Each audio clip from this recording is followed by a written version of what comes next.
The Lighthouse Keeper's Reckoning. Chapter E. The Whisper of the Waves. The North Sea's wind carried salt and regret, slamming against the weathered stone of Black Cliff Lighthouse with a force that shook the very foundation of the structure. Elias Voss stood at the edge of the lantern platform, his calloused hand gripping the iron railing so tight his knuckles whitened, as if he could anchor himself to the world by sheer will alone.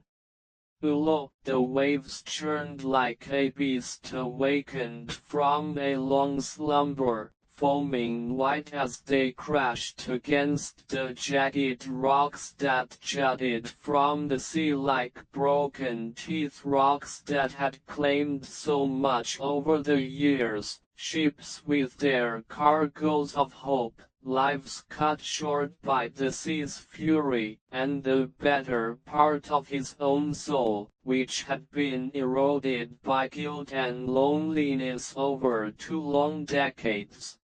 He was 62, his face a map of the life he had lived, deep creases etched by the unrelenting wind and the weight of a secret that had festered like a wound, his hair a wild mane of gray that matched the storm clouds gathering on the horizon, heavy and foreboding. For 20 years, he had tended this lighthouse, a self-imposed exile from the world he'd once known, a world of laughter, love, and purpose. The lantern above him, its lens polished to a blinding sheen by his own hands each morning, cast a steady beam into the darkness, a silent apology to the sea for the mistake that had haunted him since that fateful night, a night that had stolen everything he held dear.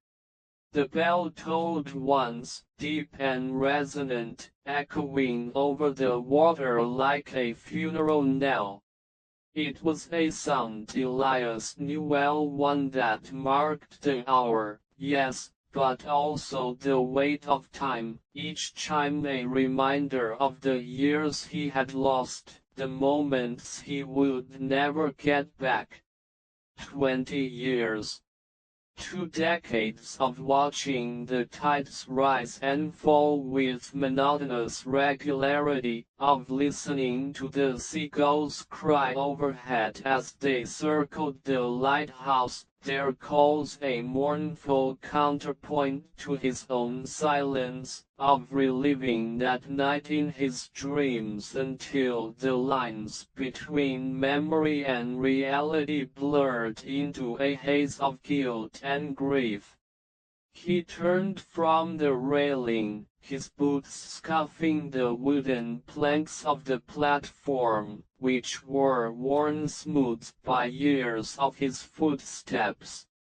The lantern room was warm, a stark contrast to the bitter cold outside, the air thick with the smell of oil and dust and the faint, lingering scent of the lavender soap his wife, Clara, had once used. A single oil lamp flickered on a small table in the corner, casting golden light over the worn leather journal that lay open beside it, its pages yellowed with age.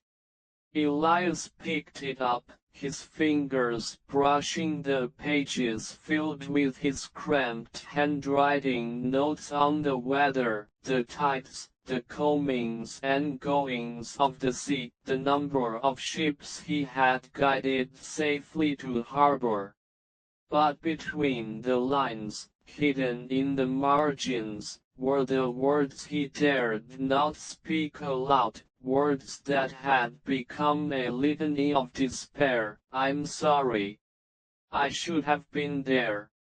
It was my fault. The door to the lantern room creaked open, its hinges screaming in protest against the wind, and a gust swept in, carrying with it the faint sound of a boat's horn, distant but distinct, cutting through the howl of the gale. Elias looked up, his eyes narrowing against the light from the lantern, his vision blurred by the salt that clung to his cheeks. In the distance, a small fishing boat was making its way toward the harbor, its sails taut against the wind, fighting to stay on course. He watched it for a moment, his heart aching for the life he'd left behind, the life of a fisherman, of a husband, of a father, for the days when he had set out to sea with his brother, Lars, their nets heavy with cod and herring, their laughter echoing over the water as they dreamed of the future. Once, he had been like those fishermen, rising before dawn to prepare their boat, the salt air stinging his cheeks as he untied the ropes, the sound of the waves lapping against the hull a familiar lullaby. He and Lars had been inseparable, bound by blood and a shared love of the sea, their dreams intertwined like the nets they cast each day. They had laughed together, argued together, dreamed of a future where they would own their own boat, where their children would grow up by the sea, learning its ways and its wonders. But that future had been shattered on a night like this, stormy, unforgiving, and cruel, a night that had taken Lars from him, and had driven him into the solitude of the lighthouse, where he had remained ever since.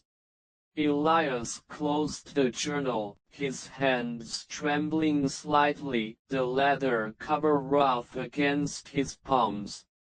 He walked to the lens, adjusting the mechanism with practiced hands to ensure the beam stayed true, its light cutting through the darkness like a knife.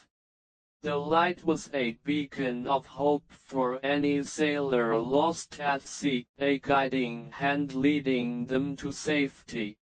But for Elias, it was a reminder of his failure, a failure that had cost him everything, a failure that he relived every time he looked out at the sea.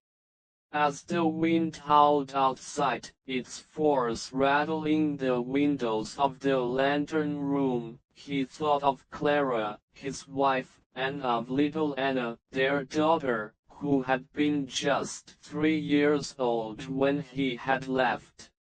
He thought of the way Clara's hair had shone in the sunlight, a cascade of chestnut waves that he had loved to run his fingers through, of the sound of her laughter, warm and melodious, that had filled their small cottage with joy.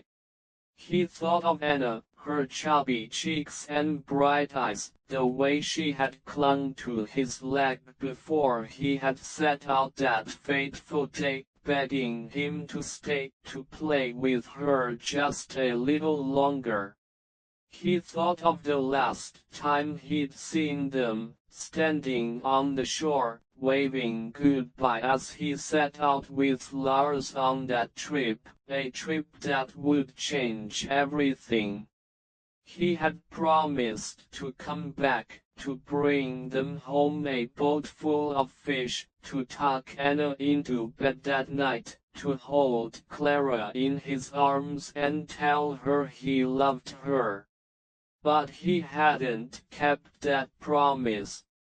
He had never come back, not until now. The boat's horn sounded again, closer this time, its echo bouncing off the cliffs that surrounded the harbor.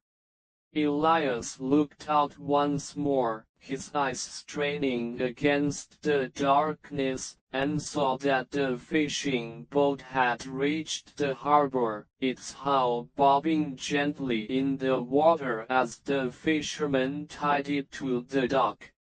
A figure stepped onto the dock, a young woman with dark hair pulled back in a ponytail, a coat pulled tight against the wind, her shoulders hunched against the cold.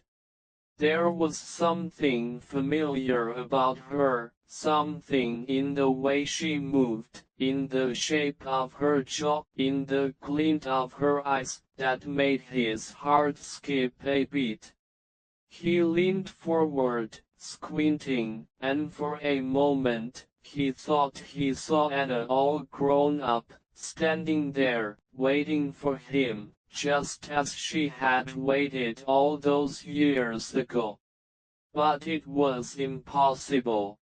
Anna would be 23 now, a woman with a life of her own, a life that had been lived without him. She would have forgotten him, hated him even, for abandoning her and her mother, for choosing the solitude of the lighthouse over the family that had loved him. Elias turned away, his throat tight with emotion, a lump forming that he could not swallow. He couldn't face her, not now, not after all these years.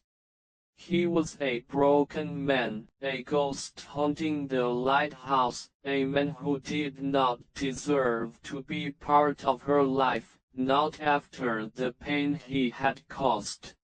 He deserved to be alone, to suffer in silence, just as he had for the past 20 years. The wind died down for a moment, as if the sea itself was holding its breath, and the waves calmed, their fury subsiding into a gentle murmur. Elias closed his eyes, and for the first time in years, he allowed himself to cry tears that had been bottled up for 2 decades, tears of grief, of guilt, of regret. The tears streamed down his face, mixing with the salt from the wind, stinging his cheeks as they fell. He whispered Clara's name, Anna's name, Lars's name, over and over, as if they could hear him over the waves, as if his words could somehow reach them in the afterlife. He knew he would never be forgiven, not by them, not by himself, but he also knew that he couldn't go on like this, not forever. The weight of his guilt was becoming too heavy to bear, and he knew that something had to change. When he opened his eyes again, the sun was beginning to rise, painting the sky in shades of pink and orange, the darkness retreating before the light. The lantern's beam faded into the light of day, its purpose temporarily fulfilled, and the sea sparkled like glass, the waves glinting in the morning sun. Elias took a deep breath, the salt air filling his lungs, sharp and invigorating, and he knew that something had to change. He couldn't stay in this lighthouse forever, trapped by his guilt, a prisoner of his own mistakes. He had to face his past, to seek forgiveness, even if it was too late, even if the only forgiveness he could find was his own. He picked up his journal again, flipping to a blank page, the paper crisp and unblemished. He dipped his pen in ink, the black liquid pooling at the tip, and for the first time in years, he wrote words that were not filled with regret, but with hope, words that felt like a weight lifting from his shoulders. Today, I will go home. The words were simple, but they held a power he had not felt in decades, a glimmer of hope that maybe, just maybe, he could find redemption, that he could finally let go of the guilt that had consumed him for so long. Chapter R: The Harbor's Secret. The walk from the lighthouse to the harbor was longer than Elias remembered, each step feeling like a journey into the past, a journey he had been dreading for 20 years. The path, once well worn and familiar, the stones smooth from the footsteps of villagers and fishermen alike, was now overgrown with weeds, their green tendrils缠绕around the rocks, the stones slippery with moss that had accumulated over the years. He walked slowly, his legs aching from years of climbing the lighthouse stairs, his joints stiff with age and disuse, his mind racing with thoughts of what he would find when he reached the village, of the faces he would see, of the judgments he would face, of the daughter who might not even recognize him.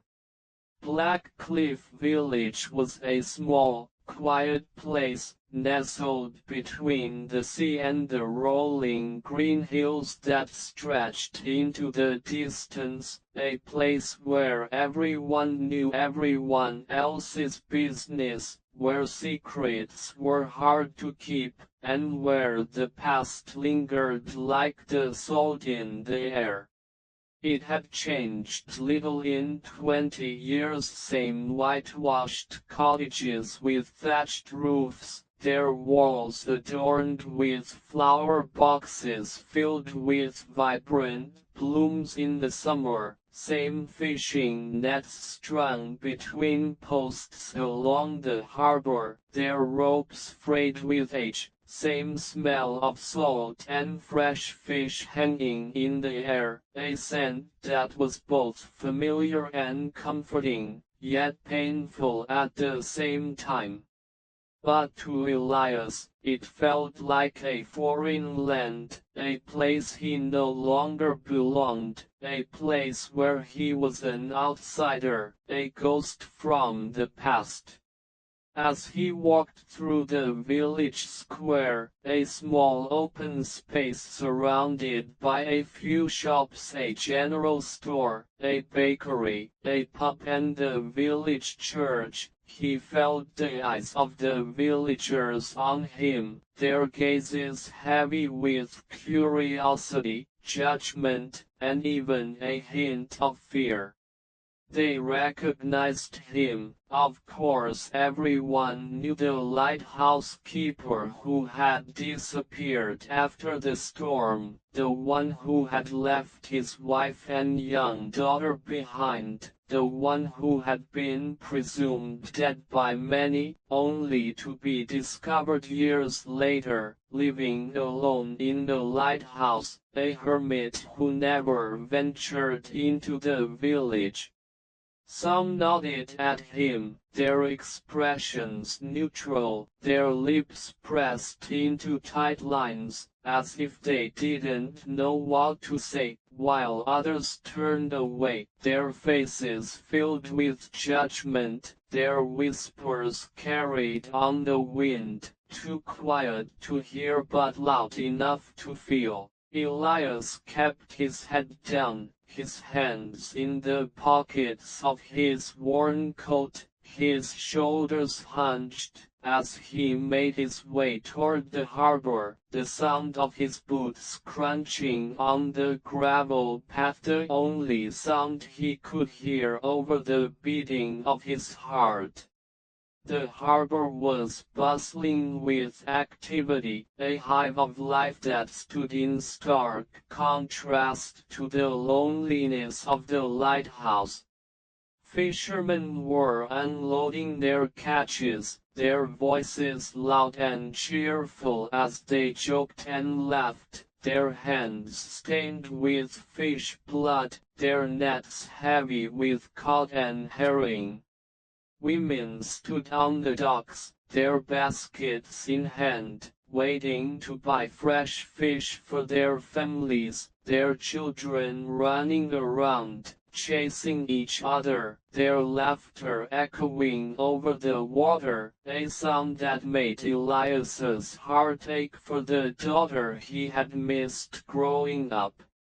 Elias spotted the young woman from earlier, standing at the edge of the dock, talking to an old fisherman, her hands gesturing as she spoke, a faint smile playing on her lips. She was even more beautiful up close, with high cheekbones, dark eyes that sparkled like the sea, and a smile that lit up her face, a smile that was identical to Clara's. There was no mistaking it, she was Anna, his daughter.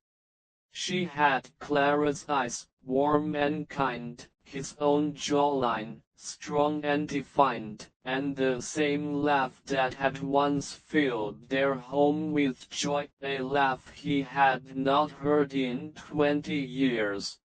He felt a surge of emotion, a mix of joy and sorrow, of hope and fear, as he watched her, his heart racing so fast he thought it might burst out of his chest. His heart raced, and he felt a lump in his throat, a tightness that made it hard to breathe. He wanted to run to her, to wrap her in his arms, to tell her how sorry he was, how much he had missed her, how he had thought of her every day for the past 20 years. But he couldn't. He was too scared, too ashamed. What would he say to her? How could he explain why he had left her? Why he had chosen the lighthouse over his own family? How could he tell her that he had been too cowardly to face the pain of his mistake, too consumed by guilt to be the father she deserved? He didn't have the words, and even if he did, he didn't know if she would listen. The old fisherman walked away, his steps slow and unsteady, and Anna turned, her eyes scanning the harbor, as if she was looking for someone. For a moment, her gaze met Elias's, and he froze, his body going rigid, his breath catching in his throat. She frowned, her eyebrows furrowed, as if trying to place him, as if his face was familiar, but she couldn't quite put a name to it. Then, her eyes widened in recognition, the color draining from her face, her smile fading completely, replaced by a look of shock, of pain, of anger. Elias knew that she had remembered him, that she knew who he was, and in that moment, he wished he could disappear, wished he had never left the lighthouse. He took a step forward, his mouth opening to speak, to say something, anything, to explain, but Anna turned and walked away, her shoulders hunched, her head down, as if she couldn't bear to look at him any longer. Elias stopped, his heart breaking into a million pieces, the pain so intense he could barely stand. He had expected this, of course, hatred, anger, indifference, but it still hurt, more than he could have imagined. He stood there, watching her walk toward a small cottage on the edge of the village, its door painted a bright red, a color that reminded him of the roses Clara used to grow in their garden, and he knew that he had to try again. He couldn't give up, not now, not after coming this far. He owed it to Clara, to Anna, and to himself to try to make things right. He walked over to the old fisherman, who was mending a net, his gnarled hands moving slowly, his fingers deftly tying knots in the frayed ropes. The fisherman looked up, his eyes narrowing when he saw Elias, his expression hardening, as if he was not pleased to see him. It was Thomas, an old friend of his and Lars's, a man who had been fishing the North Sea for as long as Elias could remember, a man who had always been honest, even when the truth was painful. Elias was, Thomas said, his voice gruff, his tone laced with surprise and something else, maybe anger, maybe sadness. I never thought I'd see you back here. Not after all these years. Hello, Thomas, Elias said, his voice hoarse, his throat dry, as if he hadn't spoken to anyone in years. It's been a long time. Too long. Thomas nodded, continuing to mend his net, his fingers never stopping, as if he was trying to avoid looking at Elias. 20 years. You've been up there, in that lighthouse, all this time. Alone. Yes, Elias said, his voice barely above a whisper. I needed to be alone. To atone. For what I did. For Lars. Thomas scoffed, putting down his net for a moment, his eyes fixed on Elias, his expression a mix of anger and pity. Atonement. For what? You didn't cause the storm, Elias. It was an act of God, a force of nature that no man could control. Lars knew the risks we all do when we go out to sea. He knew the storm was coming, but he was stubborn, too stubborn for his own good. He wanted to go after that school of cod, even though I told him it was too dangerous, even though you told him it was too dangerous. I should have been there for him, Elias said, his voice breaking, the words pouring out of him, as if he had been holding them in for 20 years. I should have stayed with him, not left him to face the storm alone. If I had, he would still be alive. It's my fault, Thomas. All of it. Thomas put down his net, his expression softening slightly, the anger fading into sadness. Lars was a grown man, Elias. He made his own choice. He wanted to go after that fish, and no one could stop him, not you, not me, not anyone. You tried to stop him, remember? You begged him to turn back, to wait out the storm. But he wouldn't listen. He was always stubborn, always chasing the next big catch. It wasn't your fault. You did everything you could. Elias shook his head, his eyes filling with tears, the guilt washing over him like a wave. I left him. I turned back, and I left him to die. That's unforgivable. I should have died out there with him. It should have been me, not Lars. You didn't leave him to die, Thomas said, his voice firm, his hand resting on Elias's shoulder, a gesture of comfort that Elias hadn't felt in years. You went back to get help. You ran to the Coast Guard, begged them to go out, to save him. By the time you came back with them, it was too late. But you tried. That's more than most people would do. Most people would have saved themselves and left others to fend for themselves. But not you, Elias. You tried to save him. That's all that matters. Elias fell silent, his mind racing, Thomas's words echoing in his ears. He had never thought of it that way.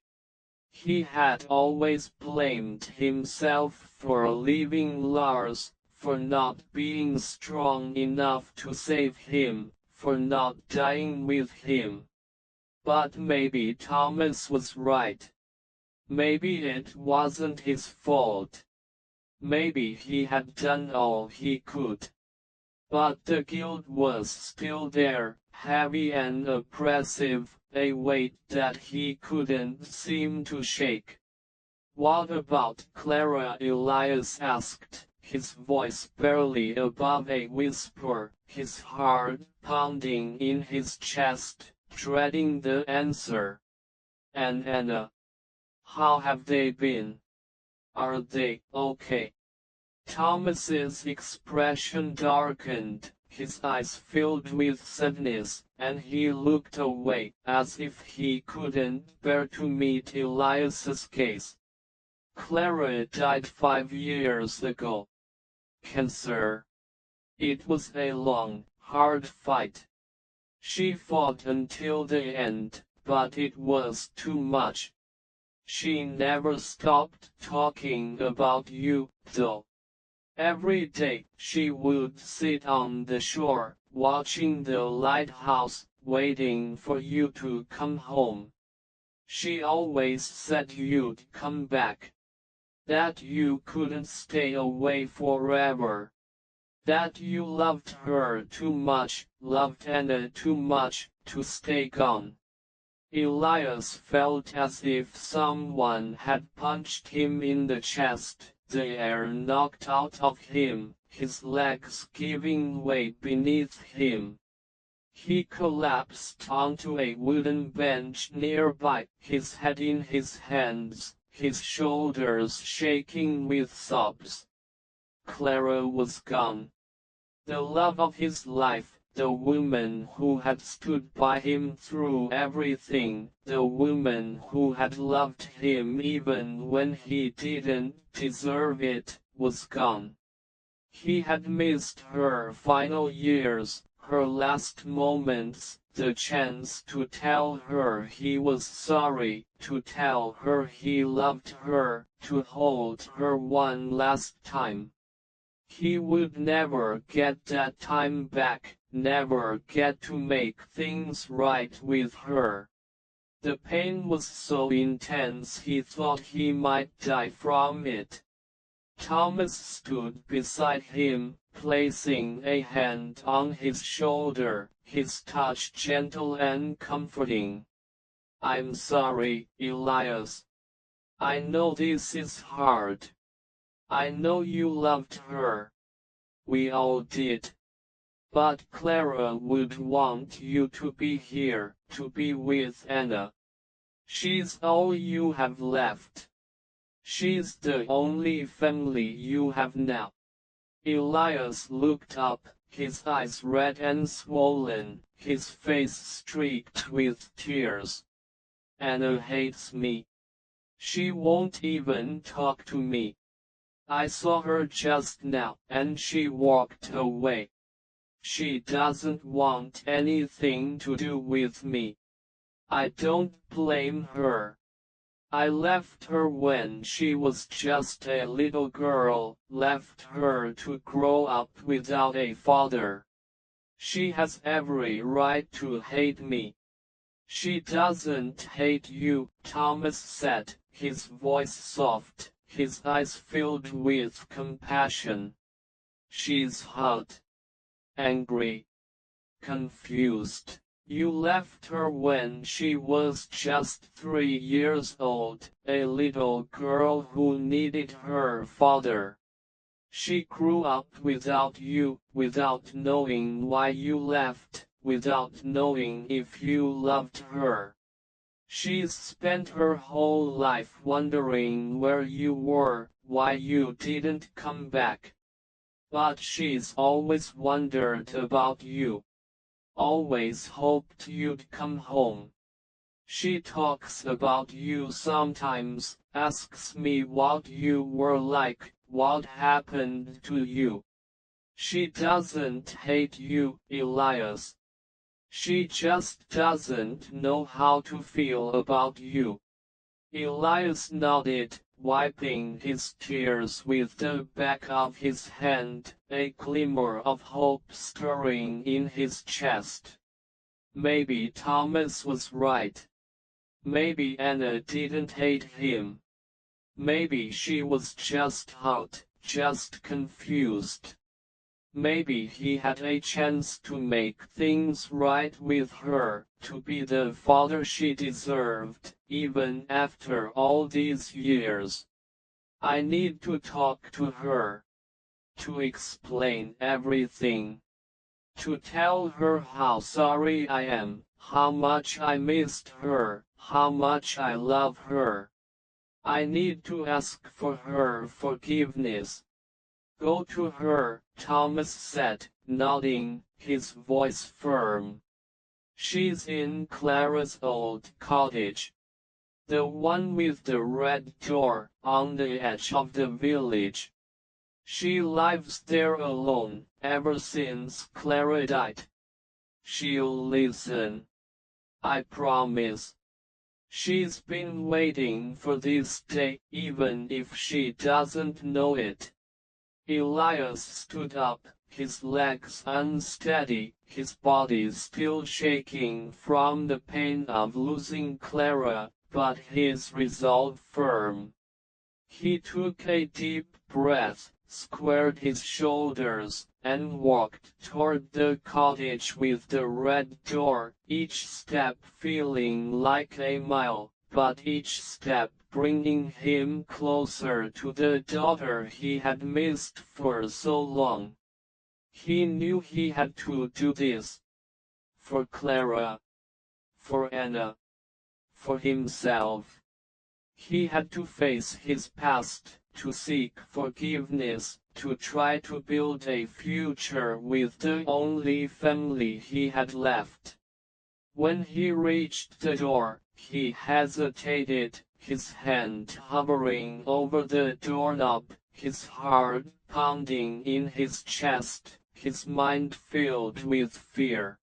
What if she didn't want to see him? What if she told him to leave? What if she slammed the door in his face? He closed his eyes, said a silent prayer, a prayer that she would listen, that she would give him a chance, and he knocked, the sound echoing through the quiet street. The door opened, and Anna stood there, her arms crossed over her chest, her face cold, her eyes filled with anger and pain, a look that cut Elias to the core. "What do you want?" she asked, her voice sharp, her tone laced with bitterness, as if just seeing him made her angry. Elias looked at her, his heart breaking, his voice trembling. "Anna, I'm sorry. I'm so sorry for everything. I know I have no right to be here, no right to ask for your forgiveness, but I need to talk to you.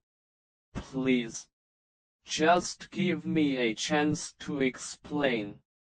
Anna stared at him for a moment, her eyes narrowing, as if she was trying to read his soul, trying to see if he was being sincere. Her face softened slightly, the anger fading into sadness, and then she stepped aside, letting him in. "Come in. But make it quick. I have things to do. I don't have all day to listen to your excuses." Elias stepped into the cottage, and the familiar smell of Clara's lavender soap filled his nose, a scent that brought tears to his eyes, a scent that reminded him of the happy days they had spent together. The room was small but cozy, with a fireplace in the corner, its bricks blackened by years of use, a wooden table in the center, its surface worn and scarred from years of use, and pictures of Anna and Clara on the walls, their smiles frozen in time. It was exactly as he remembered it, except for the absence of Clara's smile, the sound of her laughter, the warmth of her presence. It felt empty, incomplete, just like his own life. Anna closed the door, turning to face him, her arms still crossed, her expression cold. "Talk. I'm listening. But don't waste my time with lies. I want the truth. Why did you leave? Why did you abandon me and Mom? Why did you never come back?" Elias took a seat at the table, his hands resting on the surface, which was worn and scarred from years of use, his fingers trembling. He looked up at Anna, her face so familiar yet so different, and he began to talk about the storm, about Lars, about the decision he had made to turn back, to go for help, about the guilt that had consumed him when he had found out Lars was dead, about the 20 years he had spent in the lighthouse, trying to atone for his mistakes, trying to punish himself for what he had done. He told her everything, holding nothing back, the words pouring out of him, raw and emotional, and when he was done, he was crying again, his body shaking with sobs. Anna stood there, listening, her face softening as he spoke, the anger fading into sadness, the sadness into tears.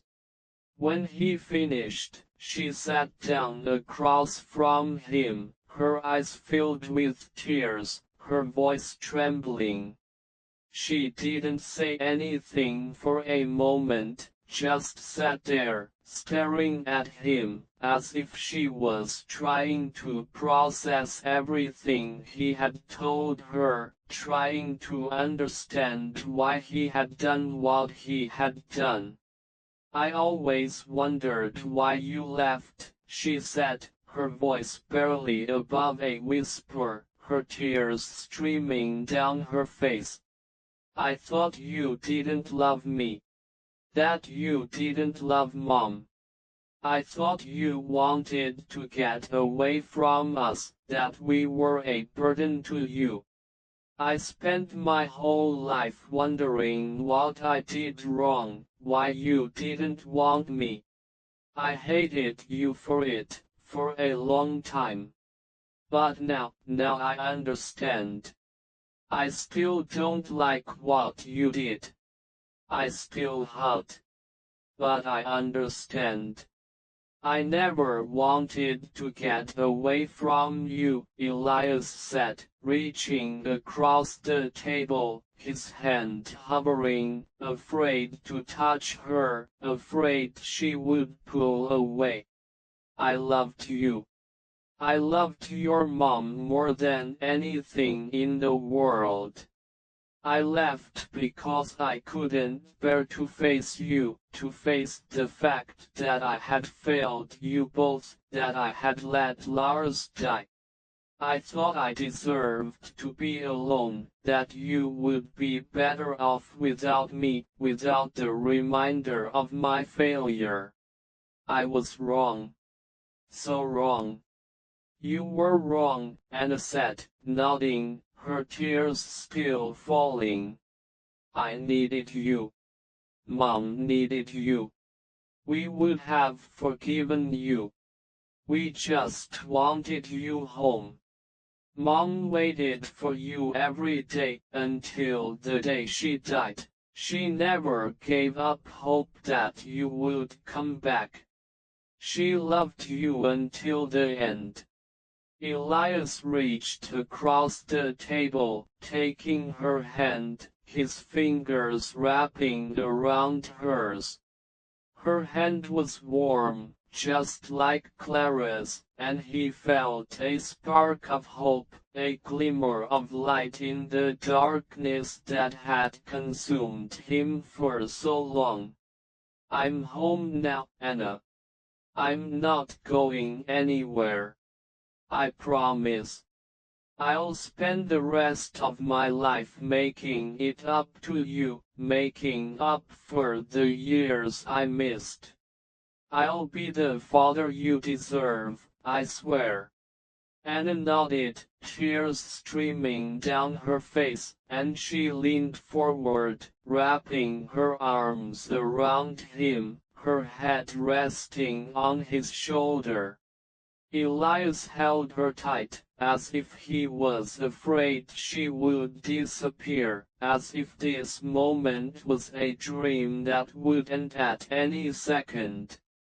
For the first time in 20 years, he felt at peace, a sense of calm that he had not felt since before the storm. He knew that the road to forgiveness would be long, that there would be days when Anna would be angry, when the pain would be too much, but he was ready to walk it with Anna by his side, with the memory of Clara guiding him, with the hope of a better future. Chapter 3: Shadows of the Past. The days that followed were a mix of joy and pain for Elias, a delicate balance between healing and hurting, between hope and despair. He moved into the cottage with Anna, returning to the home he had left so many years ago, a home that was both familiar and foreign, filled with memories of Clara and Anna, of laughter and love, but also of loss and regret. It was strange, being back sleeping in the same bed he had shared with Clara, eating at the same table, walking through the same rooms, yet everything felt different, as if he was an outsider in his own home, a stranger in the life he had once lived. Anna was slowly opening up to him, sharing stories of her childhood, of the years he had missed, of the way she had grown up without a father, of the struggles she and Clara had faced after he left. She told him about her first day of school, how she had cried because all the other children had fathers to drop them off, how she had lied and said her father was a sailor, away at sea. She told him about her first heartbreak, about the boy who had broken her heart, and how Clara had held her while she cried, telling her that one day her father would come home, that he loved her more than anything. She told him about her job at the village library, about the books she loved, about the friends she had made, about the life she had built for herself, a life that had been missing him, but had gone on without him. Elias listened, hanging on every word, his heart aching for the daughter he had missed, for the moments he had not been there to share, for the pain she had endured because of his mistake. He asked questions, lots of questions, trying to fill in the gaps, trying to learn everything he could about the woman she had become, about the life she had lived. He helped her around the cottage, cooking meals, cleaning, fixing things that were broken, trying to show her that he was there, that he was committed to making things right. But there were moments when the past reared its ugly head, moments when Elias would wake up in the middle of the night, screaming, reliving the storm, the sound of Lars's voice calling for help, the feel of the cold water pulling him under, the guilt of leaving his brother to die.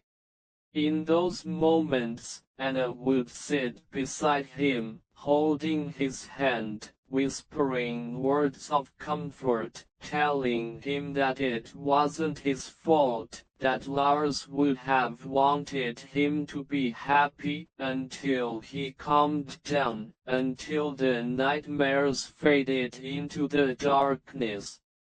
One afternoon, as they sat by the fireplace, the fire crackling, casting warm light over the room, Anna pulled out an old wooden box from under her bed, its surface worn and faded, with Clara's name carved into the lid, the letters slightly worn, but still legible. She sat down beside him, placing the box on her lap, her fingers brushing the lid gently, as if she was touching a precious treasure. "These are Mom's things," she said, her voice soft, her eyes filled with sadness and love. "She kept everything. Letters from you, from Lars, from our family. Photographs of us, of the beach, of the boat you and Lars used to fish on. Little trinkets that meant something to her, things that reminded her of the happy times." Elias's heart raced, his hands trembling, as he looked at the box, a mix of excitement and fear stirring in his chest. He had not seen any of Clara's things in 20 years, had not allowed himself to think about them, for fear of the pain they would bring. But now, he wanted to see them, wanted to hold them, wanted to feel close to Clara again, even if it was only through her things. Can I see them?" he asked, his voice barely above a whisper. Anna nodded, opening the box slowly, as if she was afraid to disturb the memories inside. The box was filled with letters, stacked neatly, photographs, small trinkets, a seashell that Anna had found on the beach when she was a child, a locket with a picture of Clara and Anna inside, a small wooden boat that Lars had carved for Anna when she was born. Elias reached into the box, his fingers brushing the items gently, until he picked up a photograph. It was a picture of him, Clara, and Anna, taken on Anna's third birthday, just a few months before the storm. Anna was sitting on his shoulders, laughing, her small hands tangled in his hair, while Clara stood beside them, her arm around his waist, her smile bright, her eyes filled with love. It was a happy memory, a moment of pure joy, and Elias felt a pang of sadness, a longing for the life they had once had, a life that had been shattered by the storm. He had forgotten how happy they had been, how much he had lost, how much he had missed. "Mom wrote letters to you every day," Anna said, picking up a stack of envelopes, their edges yellowed with age, the handwriting familiar, Clara's neat, elegant script. She never sent them, though. She was afraid you wouldn't read them. She was afraid you didn't want to hear from her, that you had moved on, that you had forgotten about us. But she kept writing, every day, telling you about my day, about the things I did, about how much she missed you, how much she loved you. She never gave up hope that you would come back. Elias took the letters, his hands trembling so much he could barely hold them. He opened one, the paper crisp and fragile, and Clara's familiar handwriting filled the page, warm and loving, as if she was speaking to him directly. She wrote about Anna's first steps, how she had stumbled and fallen, but had gotten back up, laughing, determined to walk on her own. She wrote about Anna's first day of school, how she had been nervous, but had made friends quickly, how she had come home talking about her teacher and her new friends. She wrote about the way the sea looked at sunset, how it reminded her of him, of the way his eyes would light up when he looked at her. She wrote about how much she missed him, how she loved him, how she hoped he would come home soon, how she couldn't bear to live without him. She wrote about Lars, about how she missed his laughter, his jokes, his presence, about how she hoped he was at peace, about how she knew he would want Elias to come home, to be with his family. Tears streamed down Elias's face as he read the letters, one by one, each word a knife to his heart, each sentence a reminder of the love he had lost, the pain he had caused. He could hear Clara's voice in his head, soft and loving, could feel her love, her hope, her pain, as if she was sitting beside him, reading the letters to him. He realized now how much he had owed her, how much he had missed, how much he had taken for granted. He had been so consumed by his own guilt, so focused on punishing himself, that he had never stopped to think about the pain he was causing Clara and Anna, about the hope they had held onto, about the love they had never stopped giving him. "I'm so sorry, Anna," he said, his voice breaking, his body shaking with sobs. "I'm sorry I didn't come home sooner. I'm sorry I missed all of these, your first steps, your first day of school, your heartbreaks, your joys. I'm sorry I hugged your mom, that I made her wait for me, that I never got to tell her how much I loved her, how sorry I was.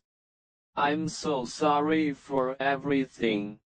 Anna put her arm around him, pulling him close, her head resting on his shoulder, her tears mixing with his.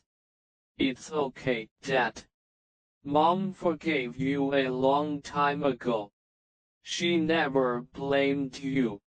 She just wanted you to forgive yourself, to let go of the guilt, to come home.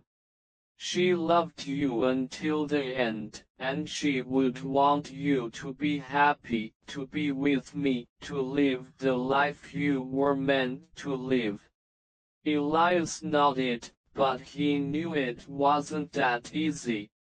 Forgiving himself was the hardest thing he had ever done. He had carried his guilt for 20 years, had let it consume him, had let it ruin his life, had let it keep him from the people he loved. It wasn't something he could just let go of overnight, wasn't something he could forget. But with Anna by his side, with Clara's letters in his hand, with the love and support of those who cared about him, he knew he could try. He knew he could start to heal, start to let go of the past, start to build a future with Anna. That evening, as the sun was setting, painting the sky in shades of purple and gold, Elias went down to the harbor. The sea was calm, its surface reflecting the colors of the sky, the waves gently lapping against the shore, a soothing sound that calmed his racing heart. He walked along the dock, his boots crunching on the wooden planks, until he reached the spot where he and Lars had once tied their boat, the spot where they had spent so many mornings, preparing to set out to sea, laughing and joking, dreaming of the future. He closed his eyes, and he whispered Lars's name, telling him how sorry he was, how much he missed him, how he had finally come home, how he was trying to make things right. "I know you're not to blame," he said, his voice soft, his eyes closed, as if he was talking directly to Lars, as if his brother could hear him. "I know you made your own choice, that you were stubborn, that you wanted to go after that fish. I know I tried to stop you, that I went for help, that I did everything I could. But I still miss you. I still wish I could have saved you. I still wish you were here, with me, with Anna, with Clara. I miss our laughter, our jokes, our dreams. I miss my brother." A hand touched his shoulder, warm and familiar, and he turned to see Thomas standing beside him, his face filled with compassion, his eyes reflecting the colors of the sunset. "He's proud of you, Elias," Thomas said, his voice soft, his hand resting on Elias's shoulder. "He would be happy to see you home, to see you with Anna, to see you trying to heal, trying to make things right. He never blamed you, you know. He knew you loved him, knew you tried to save him. He would want you to be happy, to let go of the guilt, to live your life."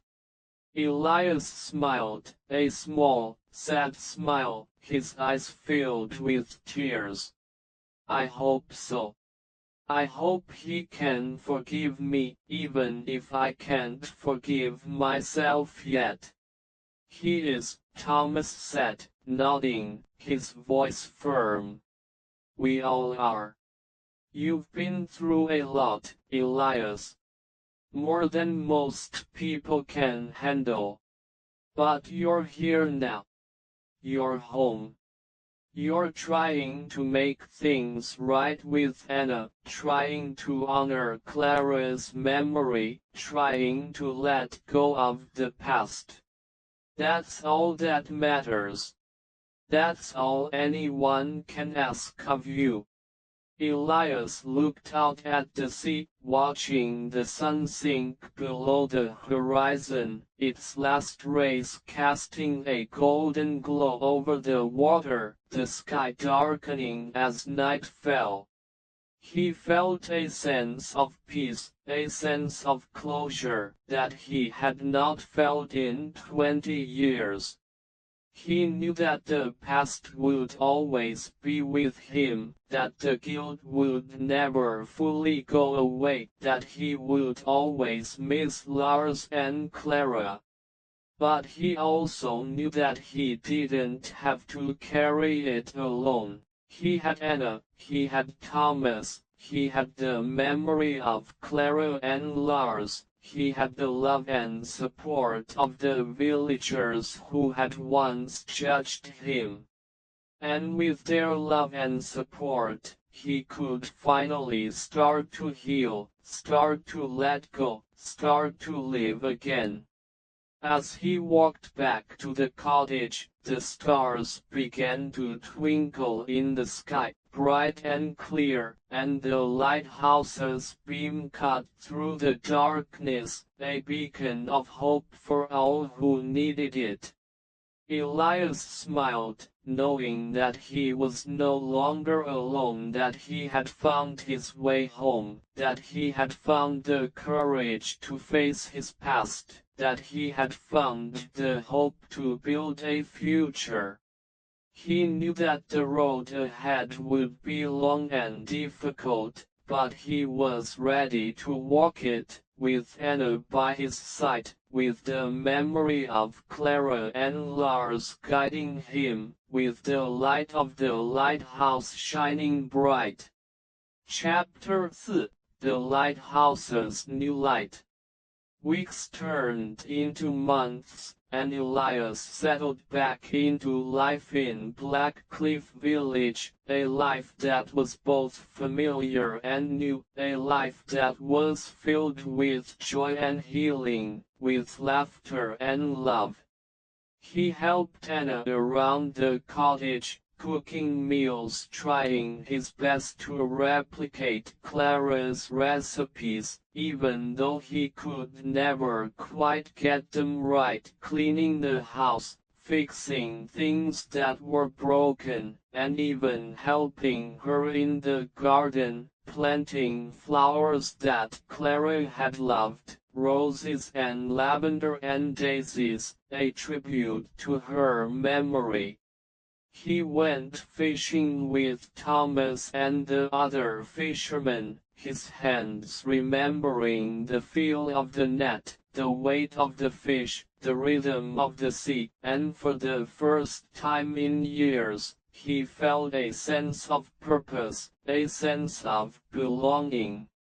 He spent his afternoons at the village library, helping and shelve books, assist the villagers with their reading, and even read stories to the children who came to the library after school.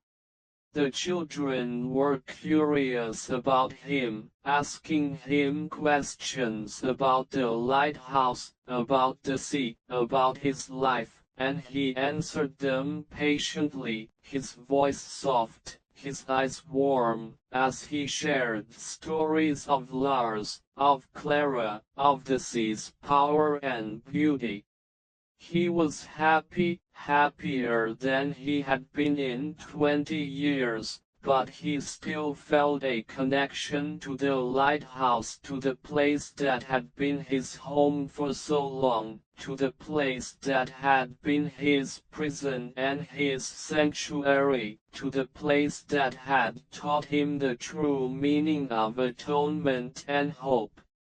One day Anna came to him, a serious look on her face, her eyes filled with determination, as she sat down beside him on the couch in the cottage. "Dad, I have something to ask you," she said, her voice soft but firm.